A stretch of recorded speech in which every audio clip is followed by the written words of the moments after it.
don't talk too much about meditation and sex in the same sentence or the same conversation, because I think that secretly we think, well, I shouldn't be thinking about sex if I'm meditating. Well, because first off, we think we shouldn't be having thoughts at all when we're meditating. But we covered that yesterday, right? How the number one misconception about meditation is that we think that we should be able to give our minds a command to stop, which is totally impossible. The mind thinks involuntarily, just like the heart beats involuntarily. And so judging ourselves at how good we are at meditation based on how good we are at stopping our minds from thinking is always going to make us feel like we're failing, and then we're going to stop. So if we think secretly that we're not supposed to be thinking, then certainly we shouldn't be thinking about sex, right? And if we're in our meditation, we're thinking about sex or even getting aroused, like, uh-oh, I'm going to get in trouble, right? Because we sort of have deified this meditation practice. We think that it should be like holy, and if I'm meditating, I'm just thinking about like monks or enlightenment or robes or caves or something. And I don't really know how you think about enlightenment. I think enlightenment happens as a byproduct of you getting rid of stress in your body and coming back to your true, authentic, full potential. So there's actually, in India, there's two sort of branches of meditation. There's a style of meditation that was made for monks, and there was a style of meditation that was made for people like us, people with busy minds and busy lives. I'm assuming that there's no monks in the audience. Maybe there are. There's that laugh again. We could play like a drinking game. Every time I laugh at my own jokes, you guys can take a shot. I think I'm hilarious. Oh, yeah. So, thanks. Let's give it up for my cackle, you guys. So in India, there's basically two branches of meditation. Obviously, there's thousands of different styles, but they sort of come from either a style that was made for monks or a style that was made for what we call householders. And this was news to me when I first started learning about meditation, because I thought, well, whatever monks are practicing, it must be like super powerful. They must be like vibrating or levitating or something because they're monks. But actually, it's the other way around. If you have a job and kids and stuff to do, you have less time in your day with which to meditate. So you actually need to get in and really clean house so that when you come out of that meditation, you have more bliss, fulfillment, joy to give to the people, places, and things around you. Versus if you're a monk, that is your contribution to society. You're meditating all day so you can afford to do something that's a little bit more gentle. So if you're a householder, meaning that you like live in a house and want to have kids and like having sex and stuff, then there's no reason that you can't think about sex when you're meditating, or that we can't use meditation to make your sex better. So I am going to talk about the science behind, why meditation can help us in bed. But first, I want to talk about relationships. You guys are like, I did not get up this early to talk about relationships. Let's get to the good stuff. But let's think about relationships. I believe that relationships exist for two reasons. One, to teach us our lessons, and two, to be an outlet for our fulfillment. So I think in the West, we've sort of given relationships this thing of like, well, if I get married and if we have kids and if we have a house with a white picket fence, then I won. Then that was a successful relationship.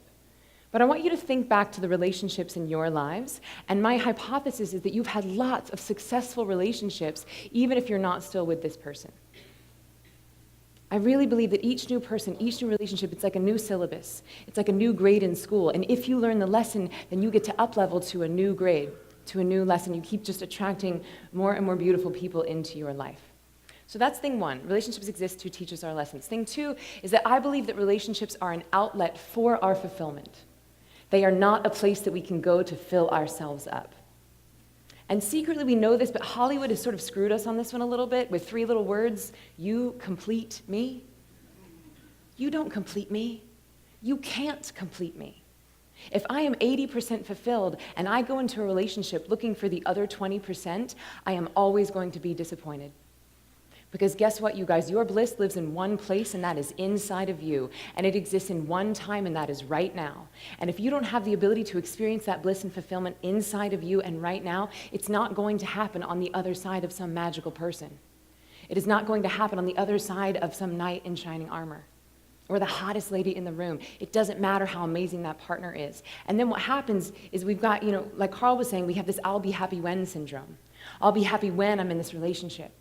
I'll be happy when my partner starts going to therapy. I'll be happy when my partner starts meditating, right? And then we're in this where I'm 80% fulfilled. I'm doing really good. I'm proud of my 80%, but I'm secretly pissed at you because you haven't given me that other 20%. So you know what? I'll be happy as soon as I get rid of this ding-dong head. Let me get rid of this guy and then I'll be happy, right? But it doesn't work that way. And what meditation does is that it gives us access to this limitless source of bliss and fulfillment and adaptation energy. And if you have the means by which to fill yourself up, 100% fulfillment happening right here inside of you, then your relationships become an outlet for that fulfillment. And that is a beautiful way to go through your relationships. Then it starts this sort of paradoxical, reciprocal upward spiral. You guys are like, yeah, I get it. When does the sex start? So ladies, I have a question for you. When was the last time you hooked up with somebody and then the next day you called your friend and you were like, girl, last night I had the most amazing sex with this guy. He looked way older than his age and he had this slamming pot belly and he was so distracted the whole time. My guess is that has never happened. And gentlemen, now I have a question for you. When is the last time you said, oh, dude, I hooked up with this girl last night, and it was so hot. She was incredibly nervous and tense and self-conscious about her body, and she was checking out her cellulite in the mirror all night. Like, that has never happened, right? This stress thing, like I talked about yesterday, this stress thing is robbing us from our full performance capabilities, not only in work, but also in the bedroom. Because guess what happens when you get stressed? We'll do a little Cliff's Notes from yesterday. When you get stressed, your body starts preparing for a predatory attack. So your body launches into this series of chemical reactions. Your digestion shuts down, your skin gets acidic, your blood thickens and coagulates, your vision goes like this, your bladder and bowels evacuate, and your immune system goes to the back burner. Now, this series of chemical reactions is great for you if your demands are predatory attacks. But if you're about to get it on, you do not want to be having the nervous poos, you guys. It's not a sexy time for that. And so what we do when we meditate is we start to get rid of this stress in our nervous system, which allows us to be fully present when we go into any encounter, but certainly sex. Because sex, more than anything, requires a present moment awareness. So what's the number one excuse, like, the sort of stereotypical excuse that we give when we don't want to have sex? Tired, yeah, and like, I can't tonight, honey, I have a headache. Right? We got tired and a headache. So if meditation is giving you rest that is 5 times deeper than sleep, then when you come out of that meditation, you're going to be more awake. You're going to have more energy to get it on. You're going to be able to afford a little bit less sleep because you've meditated that day, so you're ready to rock. Headaches. Meditation cures 90% of migraines, if they're stress-related. Also, P.S. is a little extra bonus tip for you guys. If you do suffer from migraines, one of the only things that will stop it, if you catch it early on, is masturbation. Why? Because when you orgasm, the vascular system in your brain expands, and it allows blood to flow to your brain. So if you do suffer from migraines, A, meditate, and if that doesn't work, masturbate. Oh, yeah.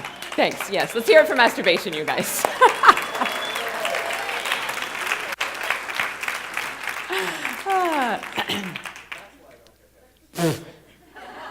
He goes, that's why I don't get headaches.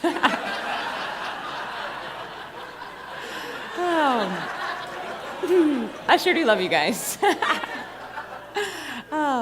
So the other thing that happens when we get stressed is that our body floods with adrenaline and cortisol. And guess what happens when your body has a ton of cortisol? One, it starts storing fat. So like this whole belly fat thing, your body is preparing for like some sort of an emergency, so it starts hunkering down for the winter.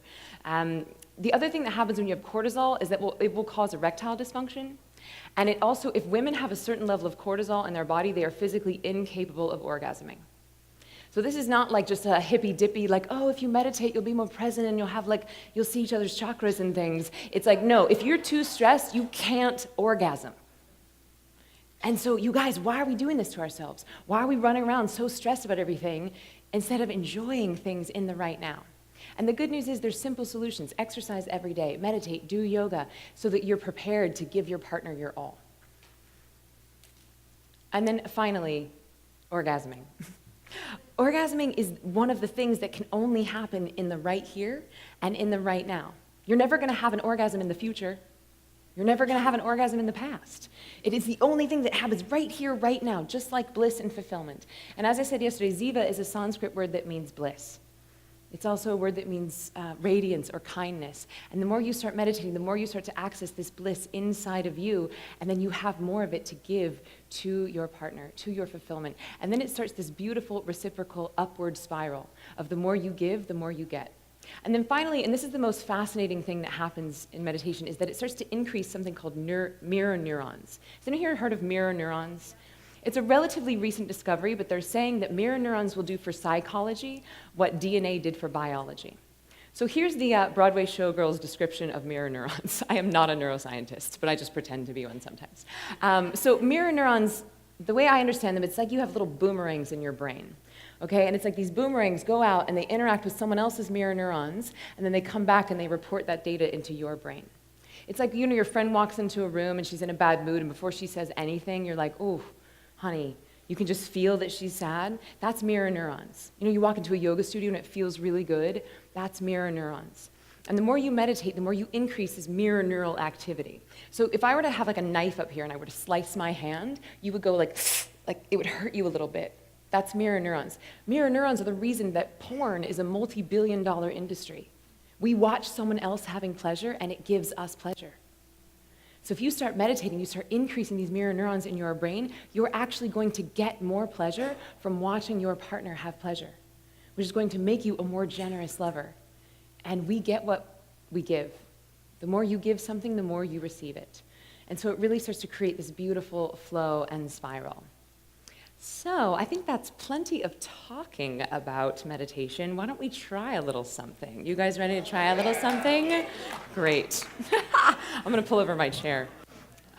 So I want to teach you guys something called Come to Your Senses. And you guys, C-O-M-E. C-O-M-E, everyone. Come to your senses. And this is a very simple but very powerful technique. And you could practice this eyes open, but to start, I want us to try it eyes closed. So we're going to start with a balancing breath, which we did yesterday, just to sort of prepare us. So if you don't have a chair, I'd love for you to be in a chair, just back supported, head free. And everyone, take your right hand and close your right nostril, and exhale through your left nostril. Really good. And now inhale through the left. And then close your left nostril with your ring finger and exhale through the right. Beautiful. And inhale through the right. And then closing your right nostril, exhaling on the left. And inhaling on the left. And you can start to do this in your own time. This is the pattern. Out through the left, in through the left, and out through the right, in through the right. And what I want you to do is start to enjoy filling your lungs up to their full capacity. And then when you come to that full capacity, allow yourself to float there at the top, and then just let that air fall out of your lungs. And then you can switch to the other side and let yourself float at the bottom of that exhale, and allow that air to fall into your lungs. And now I want you to imagine as you're doing this, with each inhale, that this breath is coming up through the base of your spine, traveling up your spine, and then with each exhale, you send this breath and you send this energy out through the middle of your forehead. So we're actually starting to wake up this sexual energy. We're starting to wake up this creative energy that's located in the base of our spine, and we start to send it out into the land. Because creative energy and sexual energy are the same thing. This is why we all get so creative after a breakup. So just enjoying this in your own time, really filling your lungs to their full capacity and exhaling all the way to empty, enjoying this imaginary cycle of breath coming up through the base of the spine, traveling up the spine, and then sending this breath and this energy out through the middle of your forehead. And you can do this a few more times in your own cycle.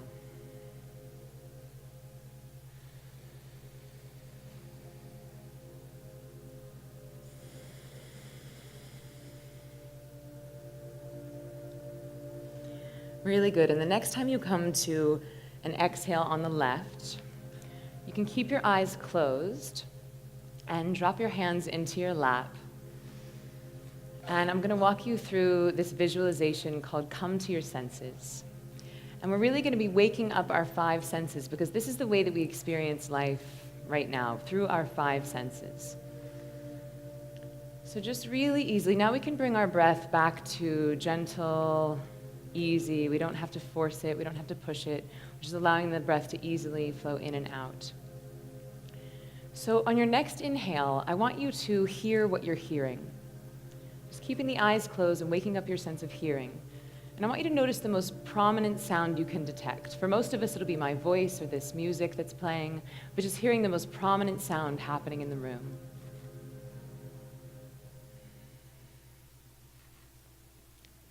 And on your next inhale, I want you to notice the most subtle sound you can detect. Maybe we'll just turn down the music a little bit. So we're listening for the most subtle sound. It might be the sound of your own breath. It might be a faraway sound.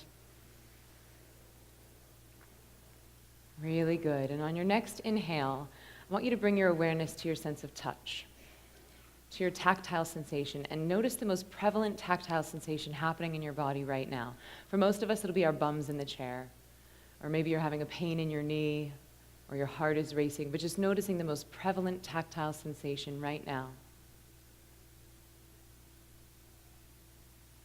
Beautiful. And on your next inhale, let's move to the most subtle. So just noticing the most subtle sense of touch. It might be the feeling of the breath coming in and out of your nose. It might be the hair against the back of your neck.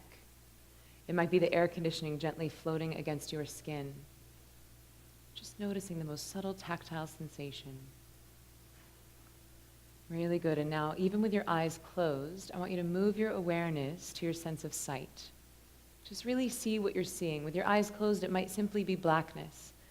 Or you might see the light coming in through the tops of your eyelids, or you might see cells dancing in front of your eyes. Just see what you're seeing.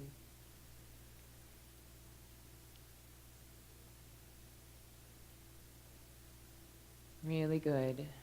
And now on your next breath, we'll move our awareness to our sense of taste. So even though you're not eating anything right now, there's always some sort of a taste happening in the mouth. So just notice, is your mouth acidic? Is it dry? Can you taste your toothpaste or your coffee? Just tasting the most prevalent taste sensation.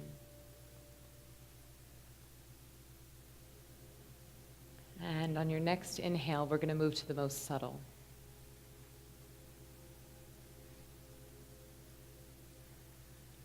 Really good. And now on your next inhale, I want you to smell what you're smelling. Noticing the most prominent smell happening in the room right now. It might be the smell of your own hairspray or your neighbor's cologne. Just enjoying whatever smell is happening right now, the most prominent smell. And then on your next inhale, we're going to switch our awareness to the most subtle. God is in the details. So we're starting to attune our awareness to those subtle differences. How does this room smell different than my hotel room? How does this room smell different than my office? Maybe it's the absence of smell. Really beautiful. And on your next inhale, I want you to simultaneously wake up all 5 of your senses. So you're waking up your sense of hearing, your sense of touch, your sense of sight, your sense of taste, and your sense of smell all at the same time. The beautiful thing that starts to happen is that as we wake up our 5 senses, we actually wake up our 6th sense. It's through our 5 senses that we actually experience our intuition. So just enjoying the simultaneity of consciousness, hearing what you're hearing, feeling what you're feeling, seeing what you're seeing, tasting what you're tasting, and smelling what you're smelling. This is a simple exercise, but what happens when we do this is that we jettison ourselves into our right brain and therefore into the right now. And if you can get yourself into the right now, the truth is you're fine. You have a place to sleep, you have food to eat, you are currently drowning in abundance. You have people who love you, you have infinite creative potential. Just enjoying that 5 sensory experience.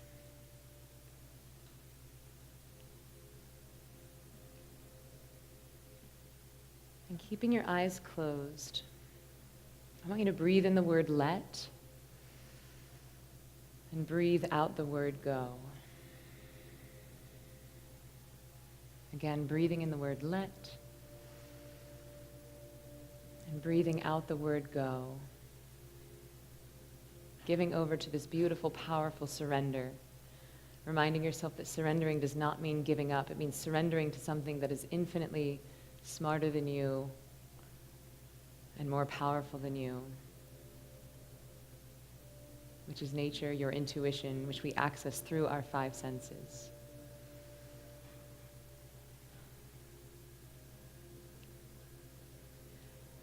And now with the eyes closed, I think it's always powerful to move into gratitude before we move out of a meditation.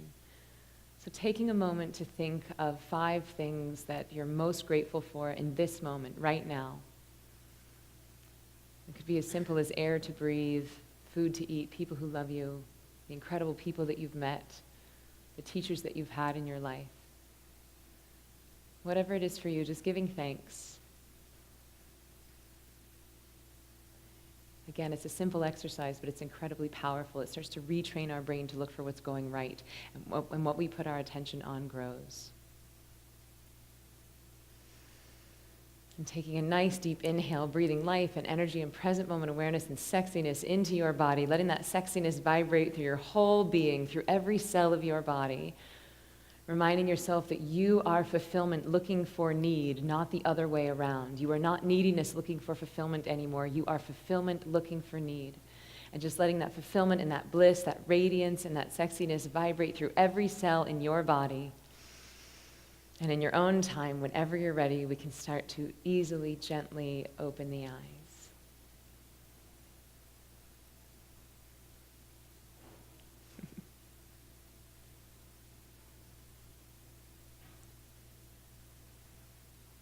I love you guys so much.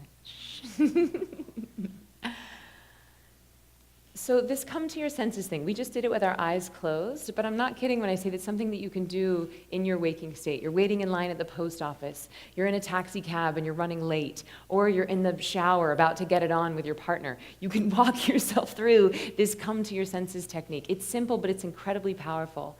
You wake up your 5 senses, you jettison yourself into your right brain, into the right now, and into your body. And the truth is, right now, it's all good. It is all good. So thank you guys for bravely going through that with me. Yeah.